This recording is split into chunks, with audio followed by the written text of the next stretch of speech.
I'm explaining why I didn't unload the dishwasher yet.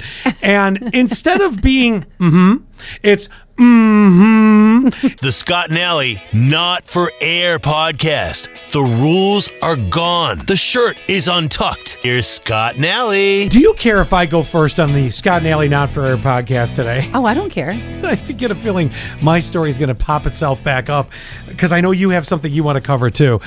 I told Tiffany last night, I said, I am taking this to the podcast and I cannot wait. What? So, it's funny because when you hear someone go, does that mean the same as or is it bullshit? Yeah, I mean, they obviously have two different meanings. Okay, yes. Thank you for this because there has been more than one occasion where Tiffany, I'll be telling her something. And I mean, it could be of a more serious topic, or it could be, of a personal related thing, or it could be as simple as I'm explaining why I didn't unload the dishwasher yet.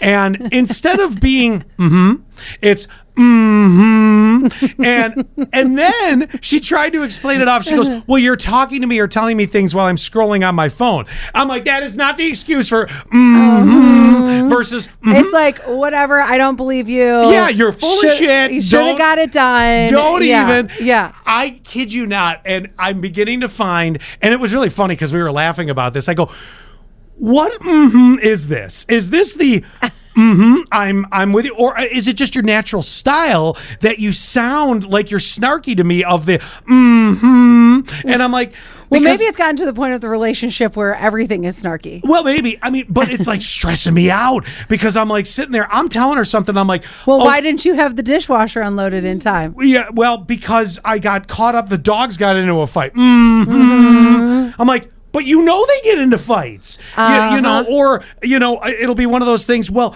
I don't know. Allie made me do some stupid social video, so I'm an hour late to getting your Diet Cokes.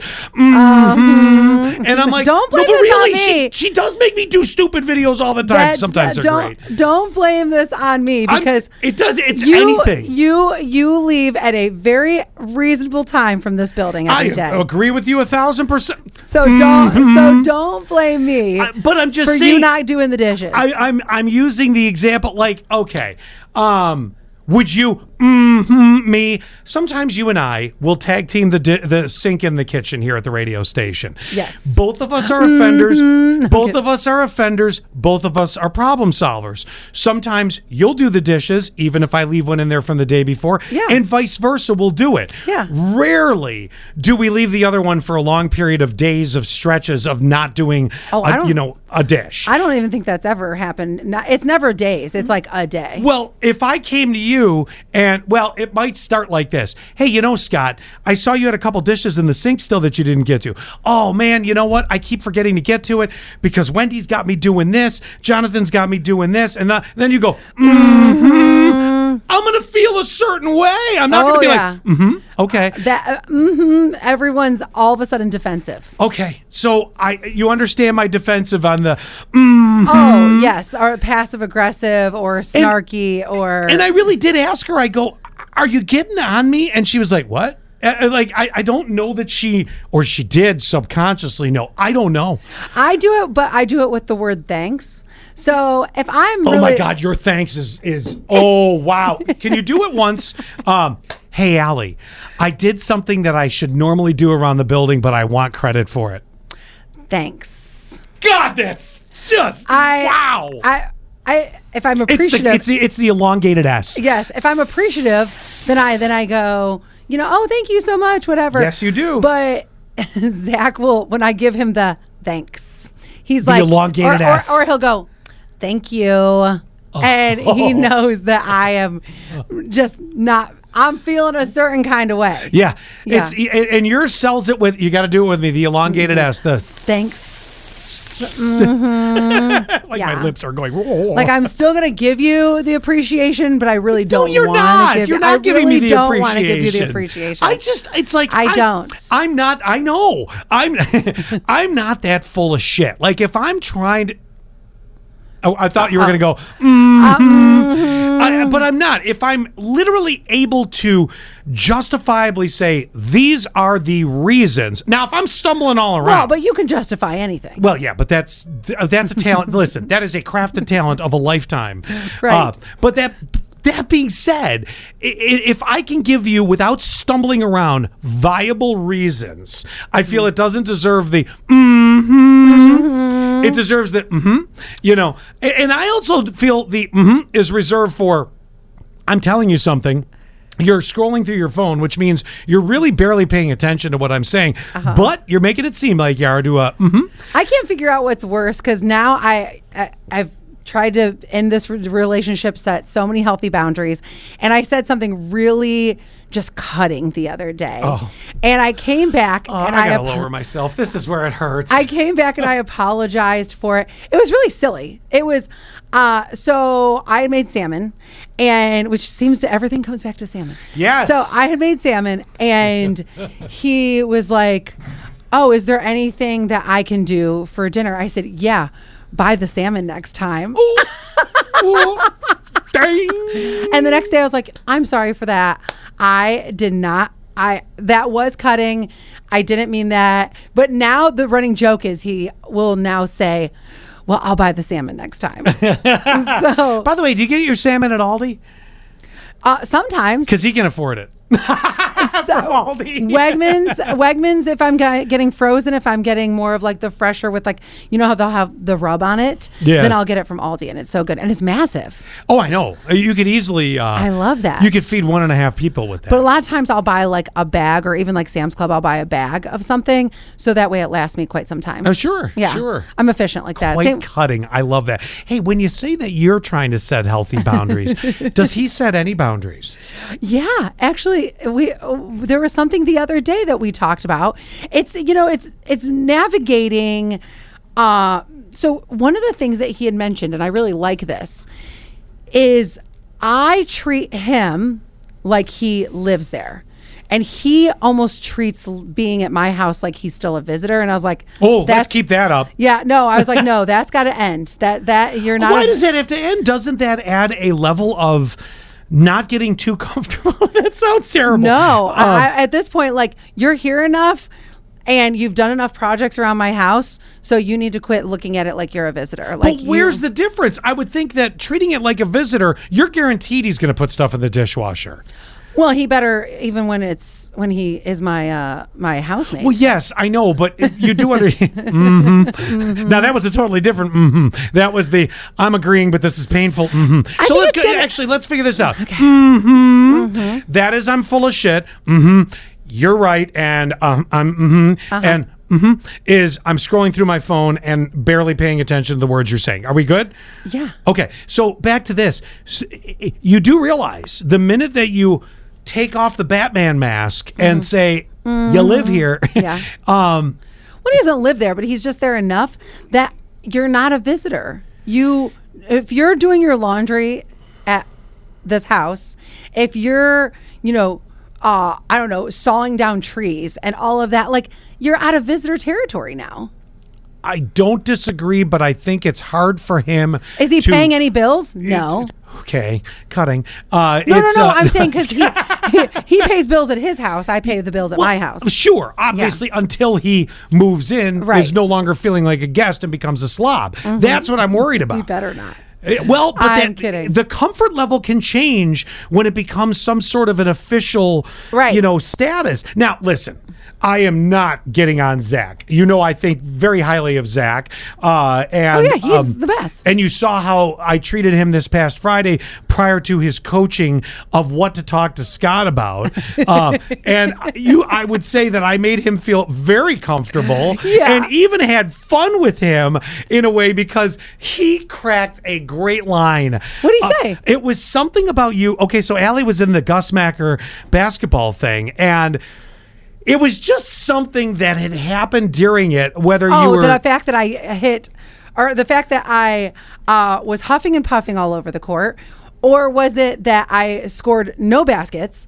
Or was it, he did say my defense was good though. Yeah, but you should show off your trophy because this is the best participation trophy I've seen for all the things you claim you couldn't do. It's massive. Look at that thing. Look how it is. Like, look how big it is next to my head. It is huge. It's awesome. It is. But he had joked about something. There was a joke he said, and it was something to do after you had admitted, like, oh my God, I was dying out there. I was sweating out there. And he made some joke like, yeah, maybe a little bit of training in advance of that wouldn't be bad. And I joked with him and I go, okay, the right way to have said that is next year we'll start earlier. You were just having the fun kind of, back and forth, and it became I became the life coach of the conversation for like 2 minutes, but it was hilarious. It was all totally meant, and you're laughing. He was dying. I know, and I wish I could remember what it was exactly because at the time I go, see, I was thinking to myself, yes. Listen to what Scott's saying right now. Yeah, well, it was totally a joke, and he got it. He was like, "Oh yeah, you're right." And, yes, but because I was certainly not trying to make him uncomfortable, and he knew that. We were all laughing about it. Something about the huffing and the puffing. I don't know, but it was great. I mean, so speaking of Zach, I've got a great story that he told me over the weekend. It's funny because as the relationship goes on, new stories pop up. Scott and I even have this after 20 years, occasionally there will be a story that I go, oh my gosh, I've never heard this story about Scott before. And it might just be because like some core memory is unlocked and it reminds you of something. And it's a new story. So when Zach was much younger, he was in a biking accident and lost his front tooth. And I never knew that. He's got a great laugh. You see his teeth all the time. Oh, he's got beautiful teeth, but you're going to find out why in a second. So, and I don't think I knew that either. So he had a tooth that there was some work done on it or something like that. Well, then he becomes an adult and he's at the dentist and getting some work done or whatever. And he said the dentist was this little Asian man. All of a sudden, his front tooth literally comes out in the dentist's hand. And the dentist goes, oh no. Your whole tooth. And I said, no one wants to hear, oh no. At the dentist. Really, and I said, it's same with proctology, you know. This happened in the pit recently. Something had happened if you haven't seen the show, it's basically about an emergency room. By the way, if you haven't seen the pit, based on everything you tell me that is a scenario that happens in the pit and everything Tiffany has told me that happens in a pit, they have not missed one either crazy or just real life scenario. I've never seen a show that hits it all. Yes. So at one point in the pit, something happened and one of the doctors says, oops. And yep. And so I said to Zach, it's so funny because this happened in the pit where a doctor said oops and another doctor pulled her aside and said, you never say oops in front of a patient. Yeah. So when his dentist goes, oh no. Your whole tooth. And so now I said, for the rest, Zach and I love a good bit. And I said, from now on, when something goes awry, I'm going to go, oh no. Your tooth, the whole tooth. Let me ask questions. Go for it. This was an adult tooth, right? Yeah, he was an adult man. Yeah. Oh, okay. Yeah. His teeth are all there. What are they? Is it implants? What is it? Yes. So what happened was, after that had happened, they ended up, he said, I think it was like a month. He had no front tooth. Just whistling down the hall. Yes. But they had an insert there. You know how if you've ever known anybody who had to get a tooth replaced. My ex-wife in the flipper. Do you remember the flipper? Yes. And my best girlfriend. Bless her soul. I don't remember why she had to have I remember why. Why? She was on Megan's scooter. Right? Wasn't that the No, time? that was when she had her jaw wired shut for 6 weeks. The best 6 weeks of my life. Yeah. I thought that was when she lost her tooth. No, was it? Maybe? I don't know. But she had a flipper. So she was on a scooter and then she went, what do you call it? Ass over teacups? Yeah, ass over teacups. She hit a pothole at the bottom of the driveway. Yeah, and then one of those fine moments adults try to be kids again. It's a bad moment. And I'm oh my gosh, like the Gus Macker where I had to just be decimated by a third grader? Yes. Yes. And boy, were you, from what I heard. Yes. No, the best part, but it's not best part. This story was I felt bad for it because, I mean, like, mashed potatoes through a straw really start to suck after a couple days. God, yeah. So I remember being with her brother in the checkout line at Wegmans when her brother's wife, my sister-in-law, called and said, we have to take her to the hospital because... Oh, you weren't even there? No, we think she broke her jaw. It was like, what? Like, we were gone 20 minutes getting something for dinner at Wegmans. I don't know if I ever knew. Again, these are like those weird stories that come up. And I don't know if I ever realized that part of the story. I thought you were there. No, it was, and then you get home and you're like, oh, I got an ice pack here and this is what happened and this and that. And you're just like, oh my God. Maybe the flipper was there. So yes, that was a detour to... Anyway, so he had, you got to have like a fake tooth. What happens if you don't know anybody who's been in this situation? Because now I know 3 people who've been in this situation. Who have had flippers. Is that you have to let that space heal up and then they go back to do the fitting for the teeth and whatnot. So just basically... pound that thing in like a steak. Oh, so basically what it is the one tooth is fake. And then there's 2 other teeth. So if you notice he has really beautiful straight teeth, it's because they took the existing teeth, they grinded them down. Oh my God. To where they're like posts, like little spikies, if you will. And so everything is essentially new right here. Okay. And it's like, he had to, so his teeth are still there. They just are like little baby posts. I get... Oh, and he said he wasn't under. Okay, that changes my next statement completely. What? Because I was about to say that, we have these reactions to teeth stories specifically for most people. It's like, but we forget they do a really good job of making it where you're really not supposed to feel anything. Like most places really make it, to the point where you're going to hear stuff, but he was not under for any of that. What made him decide that? I don't know if he was given an option, but if I was him, I would say no. If you weren't given an option, you immediately find a new dentist. You look at that dentist and go, oh no, me go under. You get out. So he obviously had anesthesia on his mouth, or they did the shots and everything. But he heard everything, the grinding of the teeth, everything. Yeah, no, thank you. No. I mean, I know they're not going to knock you fully out. You're going to hear some of it. But if I know I can't... No way, I've been knocked out before. For dental work? Well, yeah, wisdom teeth, don't they pretty much put you in twilight? Yeah, well, I think I got laughing gas is what it was. Okay, but you're pretty much in twilight. I mean, don't remember, didn't hear a thing. Okay, all right. I was knocked out. Wow. And that's what, if you're going to grind my teeth down, knock me out. Yeah. I don't want to have any dentist, and I don't, but I don't want to have any dentist trauma. Oh, God, no. And they say that starting the dentist at a very early age and hopefully without traumatic things, it actually is very beneficial to you not being afraid to go to the dentist. I've never been afraid to go to the dentist. In fact, I've got my October visit already on the books. And I remember my mom telling me, because I chipped a tooth when I was real young. Young, like maybe 4, whatever it was. And I remember my mom calling the dentist and going, and I don't remember the conversation because I was too young, but I remember over the years being retold this story by my mother.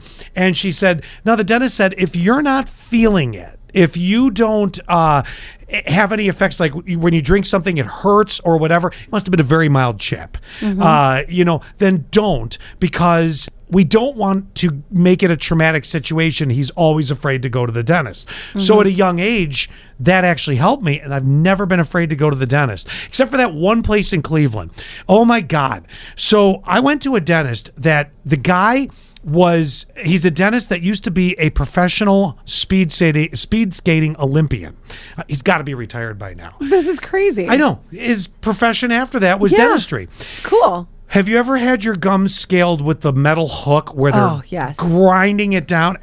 I I literally will not allow that to be done anymore. I'm like, they were putting that thing so far up, it tickled my cerebral cortex. I'm like, this has to stop. Like they did one half of your mouth, they recommend. They're like, then you come back and do the second. I'm like, I don't know that I can. So I actually have to tell the dentist when I go now, I'm like, you can only use the Sonic, which, gets where it needs to get without the, everything else. That was so it was bone crunching sounding. What back to your chipped tooth?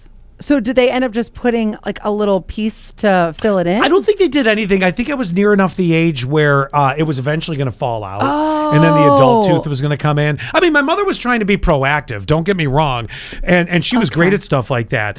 But the dentist was the one that said, baby tooth, really small chip. If he's not forget about it. Yeah, if he's not feeling anything, and I think it probably would have left at if something changes, let us know. But it was very mild. Now, I'm not recommending. I don't say this to be like, oh, you get a kid that chips their tooth, don't bother calling the dentist. No, I told you my mother went through these steps, and it must have been so mild that they're like, Yeah, it didn't leave you with any trauma. No, not at all. Cool. So I was happy about that. What's the other story? The other thing is I worked at a wedding on Saturday night. So I worked from 3 till about 11-ish. Ooh, that's a long haul. Now, we should backstory this a little bit. You're getting ready for a trip to New Orleans. New Orleans? I mean, it's in October, but yeah. Yes, but you need money. And, have you bought the tickets yet for the airfare? No. And it's so funny. So be taking a Greyhound. We have so many things coming up. We are going to this Rockabilly festival outside of Cleveland. We're going to Chicago to see Zach's child and best friend, and then we have New Orleans. So I just have a lot of trips coming up. When just prior to these trips, because when you leave the show, I know this happens when I leave the show too, but undoubtedly when you leave the show, all 4 hours, texts will come in. Where's Ellie? Where's Ellie? Where's Ellie? We could tell people 300 times where you're going to be. Yeah. The more important thing is just prior to each trip, because if you do it now, I won't retain it. Just before you go, remind me where you're going so that I can share with the audience the endless texts that come in. Where's Allie? Where's Allie? Okay, sure, she's at Rockabilly here. She's blowing more money over here. Exactly. So I, once in a blue, will work this wedding venue in the area, and I will bartend weddings. And I've had pretty great success doing it.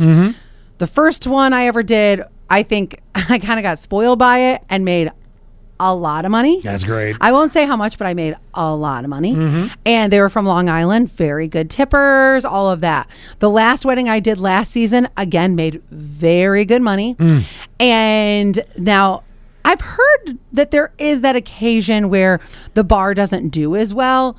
But I just want to preface, if you're going to a wedding, especially a wedding with an open bar and you're drinking a lot of free alcohol, tip the bartender. Yeah. Because I'm not making, exorbitant amounts of money to bartend. And the reason that we're all doing it is because this is how we pay our bills or pay for vacations or whatever.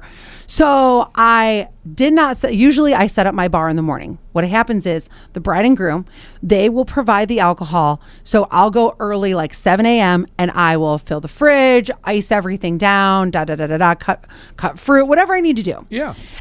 But because I was a last minute addition as a bartender, they said, well, we're going to have somebody else stock your bar for you so you don't have to worry about it since you're such a last minute person on this. And great. That gave Zach and I some time to actually hang out this weekend. So then, because I was obviously like doing the Gus Macker on Friday, so we didn't hang out that much on Friday. Anyway, the point is that the couple that was getting married was very young. So I kind of get that a little bit, that your friends are all young and maybe they haven't been in the service industry yet and not really big tippers. But there's a couple of things that had happened during this wedding that really turned me off to, I'm watching the lack of tipping coming. Yeah. And one of them. Yeah, you get to kind of see it in real time. Right, of course. I'm like looking at the jar, looking at my Venmo, because I have a Venmo set up. So if anybody wants to tip me with my Venmo, they can do that too. And this one guy who was older, he was getting lots of glasses of wine. And he opens up his wallet and he's like, oh, sorry, I don't have any singles. I want to be like, bro. Put a 20 in then. You've gotten how many glasses of wine? Yes, give me the mother frickin' $20. Yeah. Because you're getting blasted for free. Yeah.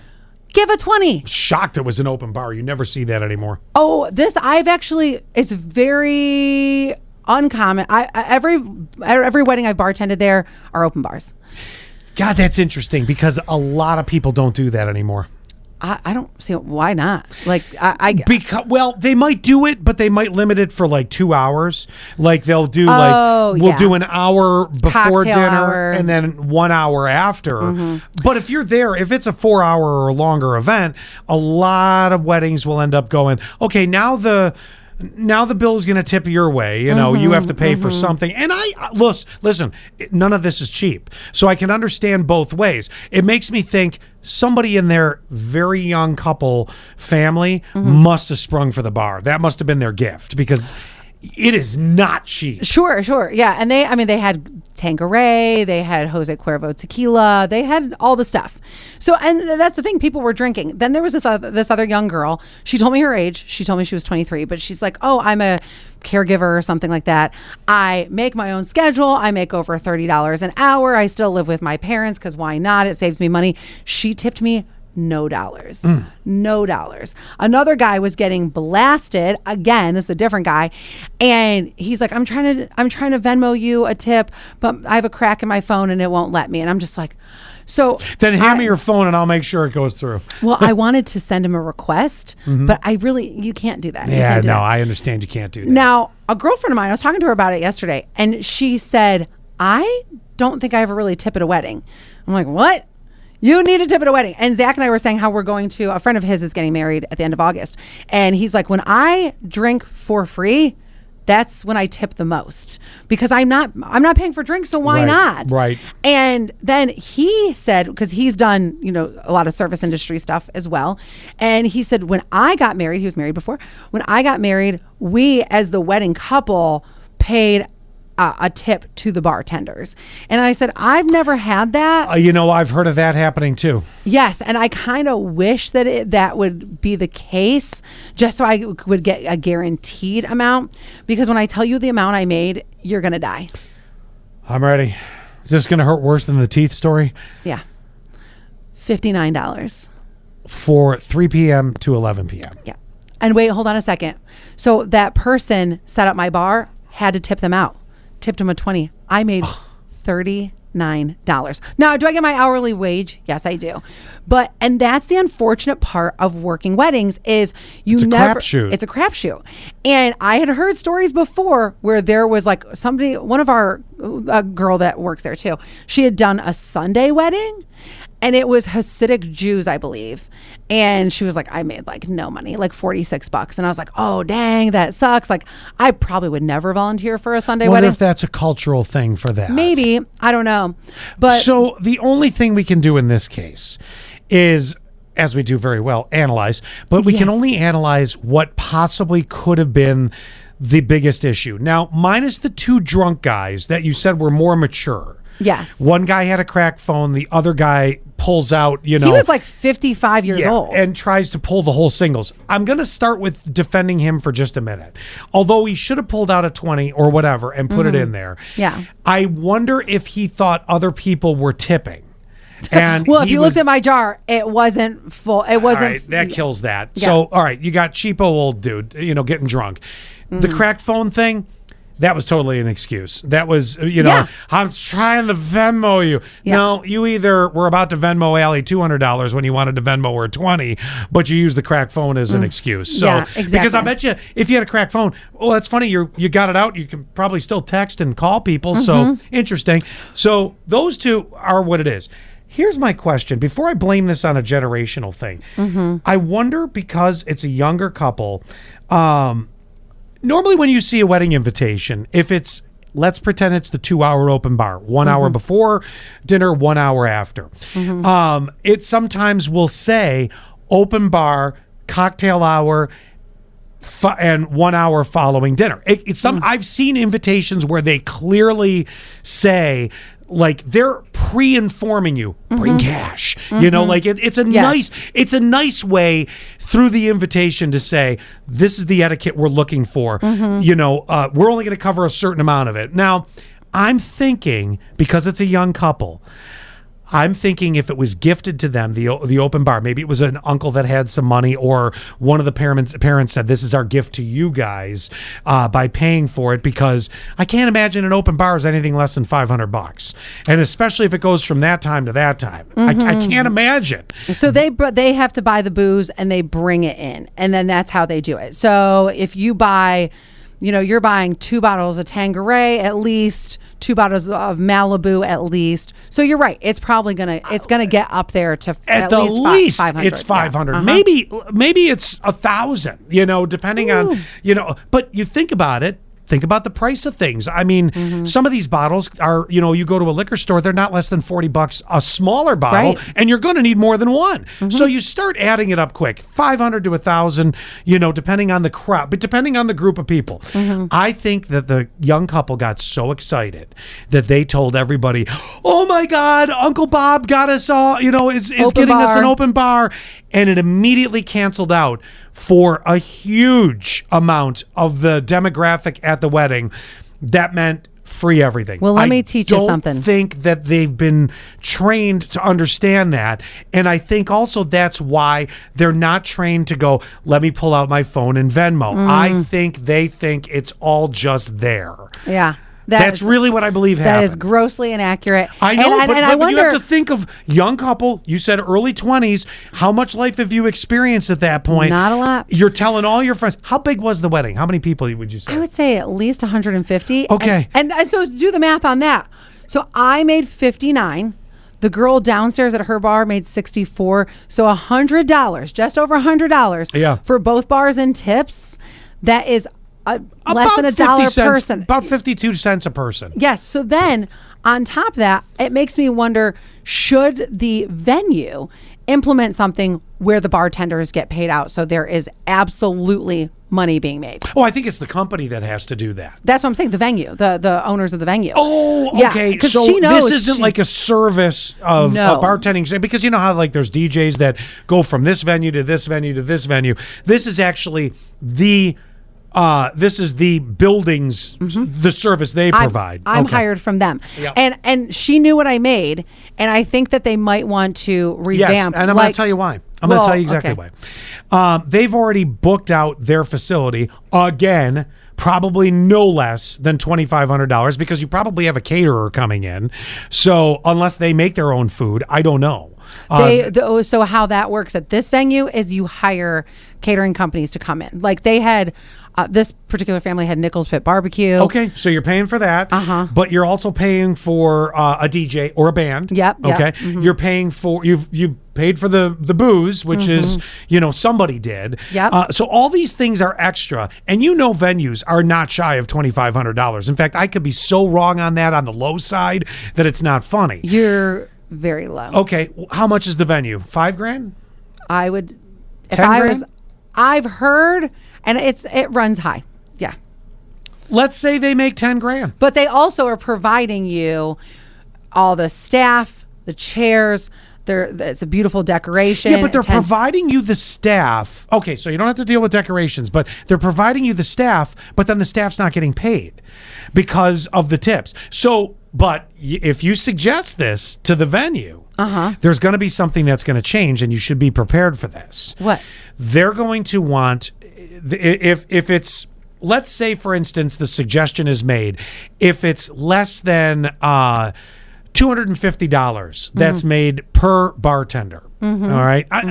With a number above 150 people at a wedding, maybe my numbers are wrong. Let's say you could walk out of there potentially 3 bartenders, each of you with $200. Fair enough number. And then they're giving you a smaller base salary below that. Let's say you walk out of there with $260 because of the base salary. Yeah, bartenders usually make 10 something an hour. So if you suggest that they pay you something, they could change the rules altogether and say all tips have to go to them and then get cashed out. Oof. And then the decision is made. If it's below a certain percentage, they'll kick in out of what they've made to supplement a baseline for you. But also it could work in reverse, because what if you get that one wedding where everybody's making $300? And are you suggesting that we're splitting tips evenly? I think it could go that direction, because I don't love that either, because I see my hustle, and I've never worked with a bartender that wasn't solid. No, there, but I see where you're going. I've worked in the service industry where I see how other servers are. Like and back in the not day, up to par. Right. Like back in the day, I worked for an Italian restaurant, and I'm a hustler, and maybe Mike isn't. Yep. So yeah, I don't want to split tips with Mike. Well, here's the thing. This is where it's going to get, you either keep playing the odds that you're going to get a good wedding that's going to supplement. Yeah. Or if I were the business, if it was, Scott's banquet hall, and sounds like a classy joint, doesn't it? Yeah. Great. So I have a chocolate fountain. That makes it nice. Oh, those are such a pain. so the cleanup on that is terrible. If I have Scott's banquet hall and I'm charging, round numbers, $10,000 to use the facility, sure, I'm kicking in the decorations. Sure, I've got the actual mobile bars that can be moved around and set up, and things like that. I've got the setup so that when the caterers come in, I have those things because it's Scott's banquet hall. It's there. I know I have certain expenses that I have to pay, but I'm still making a pretty healthy profit. But if I go at it and I say, okay, if you guys come to me, basically everything would have to move to all tips get turned in. And if you're above a certain percentage, you get your everybody gets that amount. If you're below a certain percentage, and I got to kick in to just get you a basic, because say I hire you as a bartender and I say, okay, you have the potential to make a pretty healthy sum of money, but if you don't, I'm going to make sure you get $200. Well, I still got you and 4 other people I got to give $200 to. You see where this is $200, $400, $600, $800. I know it doesn't sound like a lot off my profit, but you could potentially lose that $300 that you could have gotten in your jar because you started serving topless halfway through the night and people couldn't stay away. I don't know. And also, if there is like a new way of doing it, and let's say I hit, maybe the 200 is the minimum, and let's say that night I make 6, I want to keep all 6. You see where this is, there's one or two ways to do it. This is where my significant other said, I don't know that you want to work there ever again. Oh, I think you got to give it another shot. Well, and I said to him, but the first time I made a bunch of money. The last wedding of the season last year, I made a bunch of money. Yeah. This was so weird. Yeah. I couldn't believe it. And here's the other thing. There's 2 other things that happened.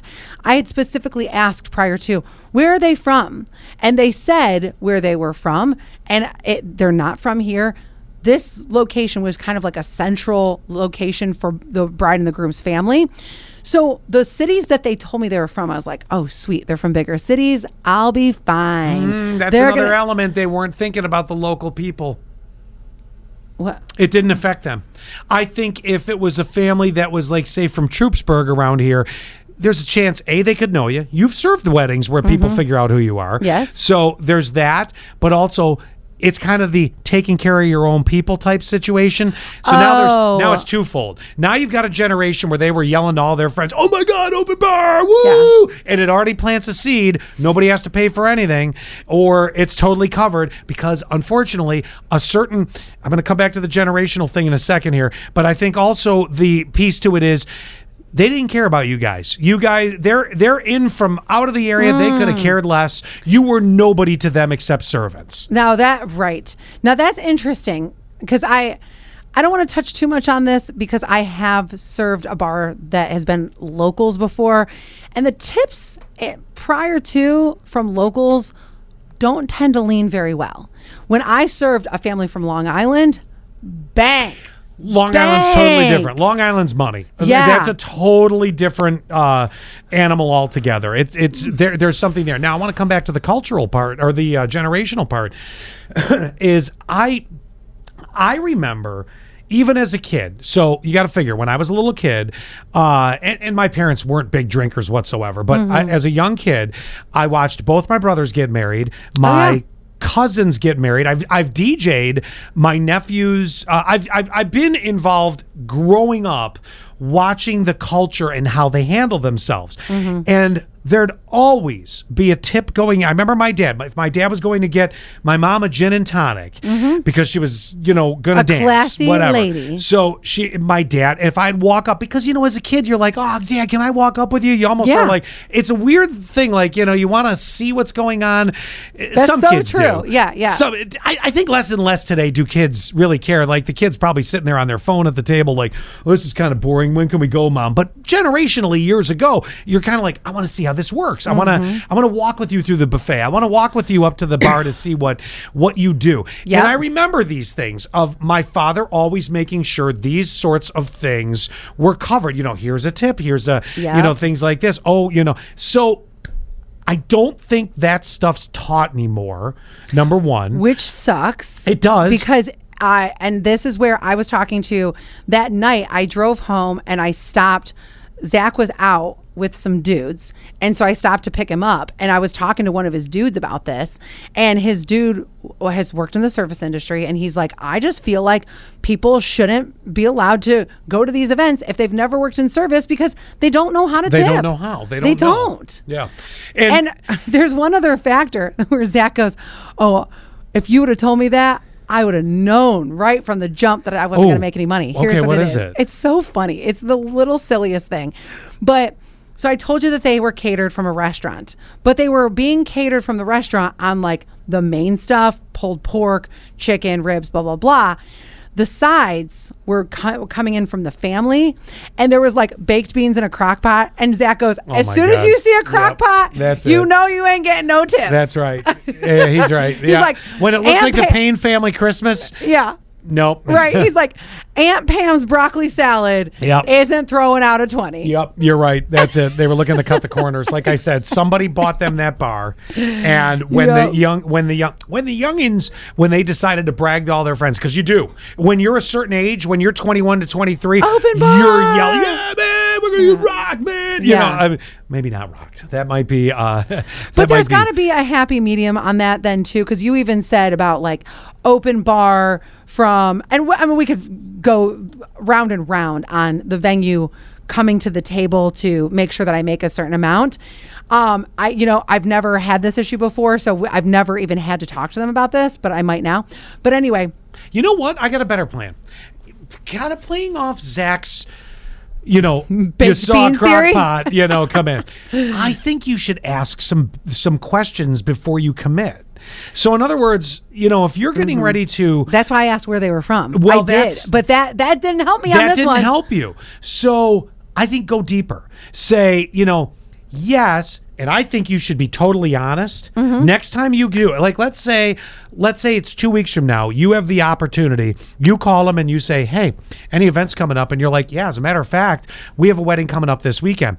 I think you can actually say to the venue at this point, because it's no skin off their back. They're not giving you anything extra. You can say, right. They just give me my hourly wage. Right. Say, well, listen, I got to ask you a couple questions because I got screwed the last wedding I did. Yep. I made $59. And she knows it. She knows it. Yeah, but I think you need to remind them because people get busy. Yes. And they don't think about it. So you need to go at it and be like, well, remember, Beth, I got screwed bad the last wedding. So let me ask you a couple questions. Are they doing...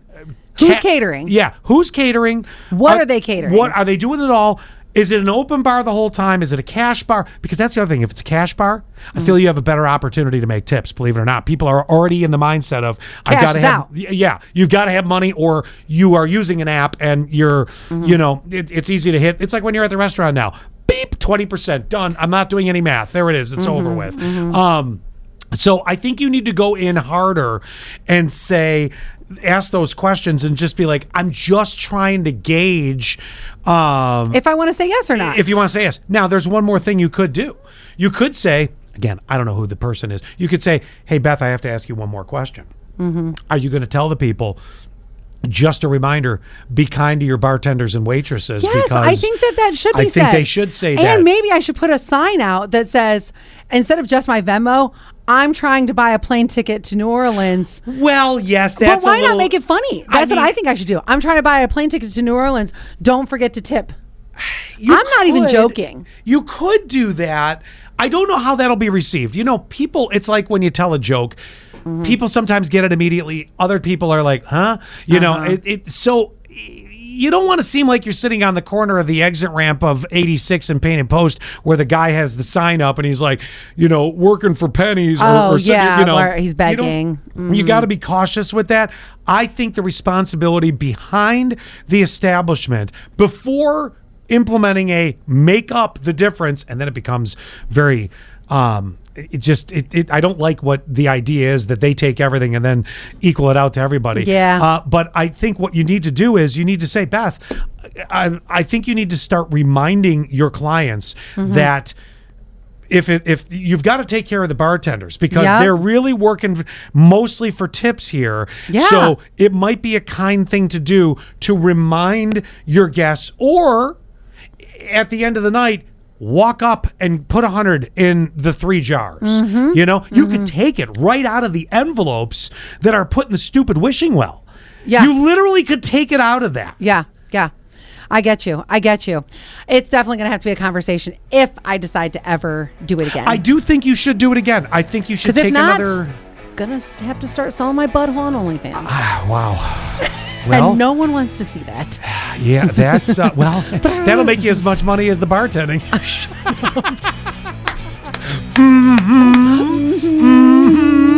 Well, that was fun. Wasn't that fun? That was fun. Do us a favor, will you? Subscribe. Share the Scott and Alley Not for Air podcast. Touch our buttons. We know you want to.